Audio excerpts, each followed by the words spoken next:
Mais je m'y ferai jamais. Mais t'es qui toi encore? Moi? Je porte le nom d'un animal et pas d'une plante. Souvent les gens font l'erreur. Donc tu veux dire qu'on se plante? Haha, très drôle. Mais moi aussi j'aime bien l'humour. D'ailleurs, vous adorez rigoler avec moi.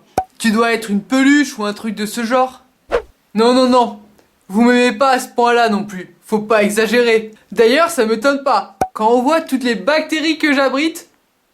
Mais ça n'empêche pas qu'on m'utilise depuis très longtemps. Et je serai même le premier animal à avoir colonisé le milieu terrestre. Oula, tu nous parles d'une époque où l'homme n'existait pas et où la vie, elle n'était même pas développée en dehors des océans. Ouais, c'est ça. T'es sûr que t'es un objet qu'on utilise dans la vie de tous les jours? Ah ça, je suis sûr. Vous pouvez pas vous passer de moi, vous m'utilisez sous plein de formes différentes. Maintenant, vous m'utilisez même sous une forme qui est moins efficace. Tu veux dire plus efficace? Non, non, moins efficace. Et en plus, non biodégradable. Vive le progrès. Bon, ok, quand j'étais sous forme naturelle, j'étais plus efficace, mais je ne pouvais pas m'attaquer à des surfaces trop dures. Bon, et cette forme naturelle, comme tu dis, elle est plus ou moins efficace? Faut savoir à la fin. Ça dépend. De toute manière, réussir à reconstruire ma structure complexe, c'est pas évident. Donc t'as une structure complexe. Ok, c'est noté, ça c'est un indice. Oui, et c'est grâce à ça que j'ai cette propriété si particulière. C'est-à-dire?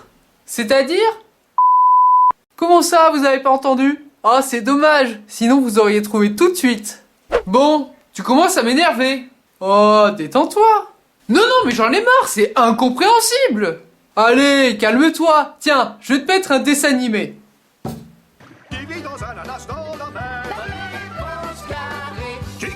Oh oh, tu es l'éponge. Ah, bah c'est pas trop tôt. Oula, il était fort le café. J'en étais sûr que j'aurais dû faire ma vaisselle avant. Ça m'a trop travaillé de pas l'avoir fait. Pour commencer, les éponges, elles peuvent être d'origine naturelle, qu'elles soient animales ou végétales. Oh, secours! Ou encore d'origine artificielle, en transformant de la cellulose de bois. Ou une dernière forme possible, la forme synthétique. Et cette forme synthétique, elle est obtenue grâce au polyuréthane. C'est un dérivé du pétrole. Et comment tu fais pour savoir si je suis d'origine naturelle ou non? Bah, je sais pas trop. Allez, je dis rapidement. Je sais pas. Allez, ok, je t'explique. Tout simplement, si je suis d'origine naturelle, ma forme, elle va être irrégulière quand vous m'achetez. Dans ce cas, c'est pas le cas de la mienne. Pour retracer l'histoire de l'éponge, il faut d'abord commencer par l'histoire de l'éponge de mer. Et son nom scientifique, on parle d'organisme spongiforme. Et d'ailleurs, petite anecdote, vous savez quand on parle d'encéphalopathie spongiforme? Encéphalopathie, parce que ça vient de cerveau, et spongiforme, tout simplement parce que le cerveau il devient de plus en plus comme une éponge. Et toi, tu trouves ça fun? Bah ouais. Continue ta vidéo, je pense qu'il faut mieux. Au début, les éponges de mer, elles ont bien été utilisées comme des éponges. Mais ce n'est pas le seul matériau 100% naturel qui a ce rôle d'éponge. Par exemple, le loofah. Autant l'éponge marine, c'est un animal, là on parle d'une plante. Mais dans cette plante, comme il y a plein de fibres, on retrouve le même phénomène de capillarité. Bon, la loofah, c'est surtout pour des éponges cosmétiques. Mais on le retrouve aussi dans le textile, ça permet d'absorber l'humidité. Et ce que j'ai découvert dans mes recherches, forcément quand on parle d'une éponge découvert, on en voit pas mal. Finalement, qu'est-ce qu'on attend d'une éponge? Eh bien, on attend d'une éponge qu'elle absorbe l'eau. Ça, c'est simple. Mais finalement, peu importe le matériau, tant qu'il y a des petites alvéoles qui permettent la capillarité, ça a un rôle d'éponge. La capillarité, ça, on en entend souvent parler. Mais qu'est-ce que c'est? Alors là, soit vous êtes un amoureux des sodas et directement vous pensez à une paille, ou alors vous êtes un amoureux de la nature et vous pensez à un arbre. Et si vous êtes les deux, moi je sais plus. Mais dans les deux cas, vous avez un cylindre. Soit c'est votre tronc d'arbre, soit c'est votre paille. Et l'eau, elle est attirée est tractée par les parois du tube. C'est pour ça que l'eau elle va monter plus haut que le niveau du sol pour l'arbre ou plus haut que le niveau du liquide dans le verre pour la paille. C'est pas mal ton analogie. Merci. Sauf que je suis ni un arbre ni une paille. Alors comment ça se fait que j'absorbe de l'eau? En fait, regardez dans votre éponge. Viens de là qu'on regarde.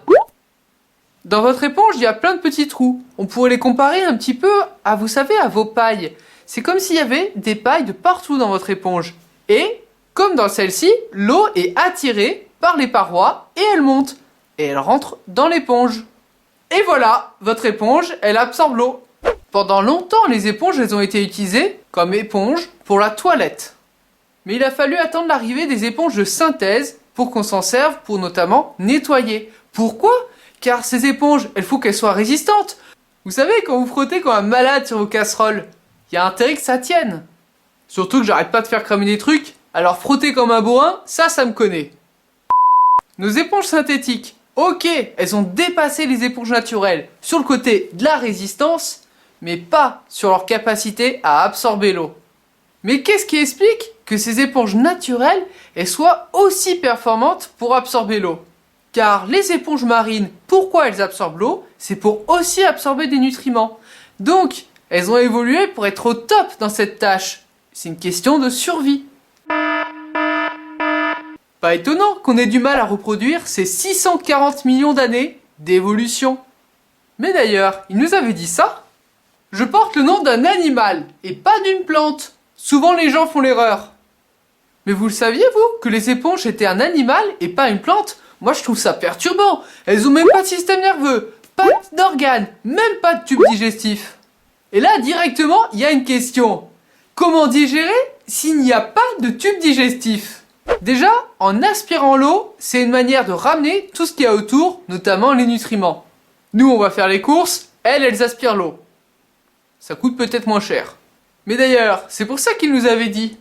Quand on voit toutes les bactéries que j'abrite, eh bien oui, parce que nos éponges, en absorbant tout et n'importe quoi, c'est des niches parfaites pour les bactéries.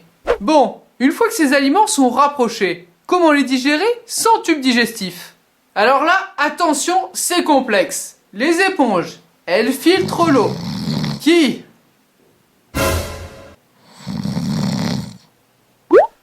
Ok, j'ai compris. Cette vidéo est assez longue, on va s'arrêter là. Non, mais c'est pas de ta faute. C'est juste qu'hier, j'ai picolé. Et maintenant, j'éponge. Et pour rester dans le cadre de l'humour, d'ailleurs, il vient d'où le dessin animé Bob l'éponge? Stéphane Hillenburg étudiait la biologie marine. Et en plus, il était passionné par les films d'animation. Avec tout ce qu'on vient de découvrir sur les éponges d'Incroyable, pas étonnant qu'il ait voulu les mettre sous la forme d'un dessin animé. Pour conclure, les éponges qu'on utilise au quotidien, finalement, elles miment le fonctionnement des éponges marines. Et d'ailleurs, rien encore de très certain, mais visiblement, l'éponge serait le premier animal qui a colonisé le milieu terrestre. Le premier animal. Je vous mets un petit lien en description. Donc ceci mime le mécanisme du premier animal terrestre. Mécanisme qui lui sert à se nourrir, qui a évolué depuis juste pour sa survie.